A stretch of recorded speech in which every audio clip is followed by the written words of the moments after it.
Thanks for joining us. I'm Bridget Shanahan. We're waiting to learn more about a little boy who was hit by a car earlier today. The 12-year-old was hit while riding his bike around 7:30 this morning near 43rd and Good Hope Road. The boy was in the crosswalk on his bike, but he was going against the red light when he was hit. That driver had the green light. He was taken to the hospital with serious injuries. The first man ever to be tried and convicted after police used a familial DNA link will be spending a long time in jail. Milwaukee police used a new kind of DNA software to track down Michael Dixon last summer and then was able to identify him through DNA of a family member. Today, a judge sentenced him to 45 years in prison. The basketball courts at Lincoln Park in Kenosha are expected to reopen tomorrow. The courts have been closed since last month because of safety concerns there. Police were called to the park at least 18 times in May because of fights. A park cleanup is scheduled for tomorrow morning, and then the Kenosha Police Department will play a special game that starts at 3:30. Parents were protesting outside of a Milwaukee school earlier today. Several teachers and parents were outside of Grand Tosa Drive Elementary School chanting slogans supporting MPS and opposing a proposed takeover of failing schools in the MPS system. Republicans in Madison want schools not making the grade to become charter schools. I truly believe that the parents and the children are the ones that really need to be, that are the ones that could sit down and have these conversations and stuff, as well as the educators that are sitting here with these children on a day-to-day basis.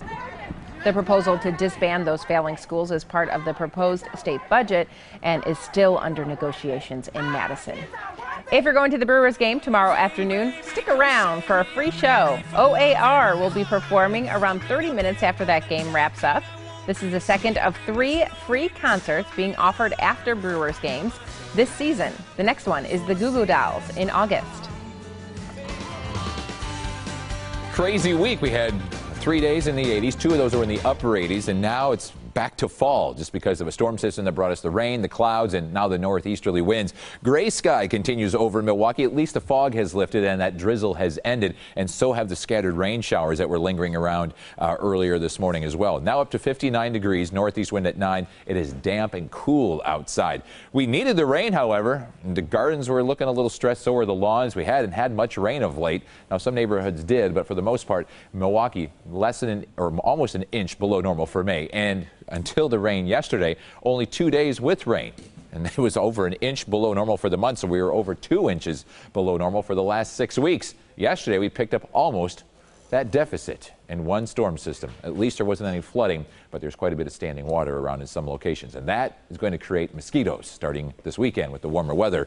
Rain showers are now down to the south of us, some clearing to the north. Hopefully we see a little bit of sunshine before the day is all said and done, but don't get too excited about it. It's not going to be a sunny day by any means. To the north, Fond du Lac and Sheboygan had about 2 inches of rain. Just south side of Milwaukee, about 1.7. Down around Kenosha, though, just over a half inch of rain. West of Lake Geneva, about 2. These are estimates on the Doppler. And just southwest of Janesville, about 3. And then 6.5 inches of rain along the state line just into the northern portions of Illinois. Temperatures now are in the mid-60s inland, upper 50s along the lakefront. It is cool and it is damp, but hopefully we'll get a little bit of sunshine throughout the afternoon. Around Milwaukee County, 57 in Shorewood, also in Oak Creek, but 62 in West Dallas, 63 in Muskego. There's that northeast wind between 10 and 20 miles per hour. The rest of the afternoon will be mostly cloudy. Hopefully, as I mentioned, we see a little bit of sun, but the clouds will pretty much dominate the sky. 58 degrees in Milwaukee, mid to upper 60s in the inland areas. Now, for the rest of the afternoon, mostly cloudy. That northeast wind will be the dominator of our weather, creating the cooler temperatures. Computer model wants to bring in a couple of rain showers with a warm front for tomorrow, and that'll be pushing to the north. And then throughout the afternoon, could see a few instability showers on. This is not going to be a wash up by any means, but just keep in mind that there could be some afternoon showers popping up with the warmer, more humid air pushing on in. Highs tomorrow will be in the 60s along the lake with that light easterly wind, but where the front pushes through, how about upper 70s to lower 80s? It is going to be a warm afternoon away from the lakefront, and everybody gets warm for Sunday. Will be 76 degrees with showers and thunderstorms likely, and it will be humid as well. Morning low temperatures will be in the 50s. For Monday, still some scattered showers around and 78 degrees. The best chance of heavy rain would be late on Sunday and Sunday night, and some of those could be strong to severe storms, so we'll keep an eye on that throughout the weekend as well.